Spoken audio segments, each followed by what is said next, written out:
ଦର୍ଶକ ବନ୍ଧୁ, ମା ବିରଜାଙ୍କ କୃପାରୁ ସମସ୍ତେ ସୁଖ ଶାନ୍ତି ଓ ସମୃଦ୍ଧିରେ ରୁହନ୍ତୁ, ଏତିକି ମୋର ମାଙ୍କ ପାଖରେ ମିନତି।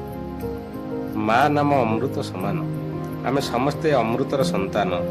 ମା ଯେତେବେଳେ ପିଲାମାନଙ୍କୁ ଜନ୍ମ ଦେଇଥାଏ, ସେ କୌଣସି ପିଲାଙ୍କୁ ପାତର ଅନ୍ତର କରେ ନାହିଁ। ତା ଆଖିରେ ସମସ୍ତେ ସମାନ। ନିଜେ କଷ୍ଟ ସହି ପିଲାମାନଙ୍କ ମନରେ ହସ ଫୁଟାଇଥାଏ ସେଇ ମା। ନିଜେ ଉପାସ ରହି ପିଲାମାନଙ୍କୁ ଖାଦ୍ୟ ଦେଇଥାଏ ସେଇ ମା। ରାତି ରାତି ଅନିଦ୍ରା ହୋଇ ପିଲାମାନଙ୍କର ସେବା କରିଥାଏ ସେଇ ମା।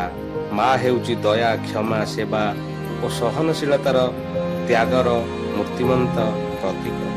ଶୈଶବ କିଶୋର ଅବସ୍ଥା ଅତିକ୍ରମ କରି ପିଲାମାନେ ଯେତେବେଳେ ଯୁବା ଅବସ୍ଥାରେ ପଦାର୍ପଣ କରିଥାଏ, ସେତେବେଳେ ପିଲାର ଜ୍ଞାନର ପରିପ୍ରକାଶ ହୋଇଥାଏ।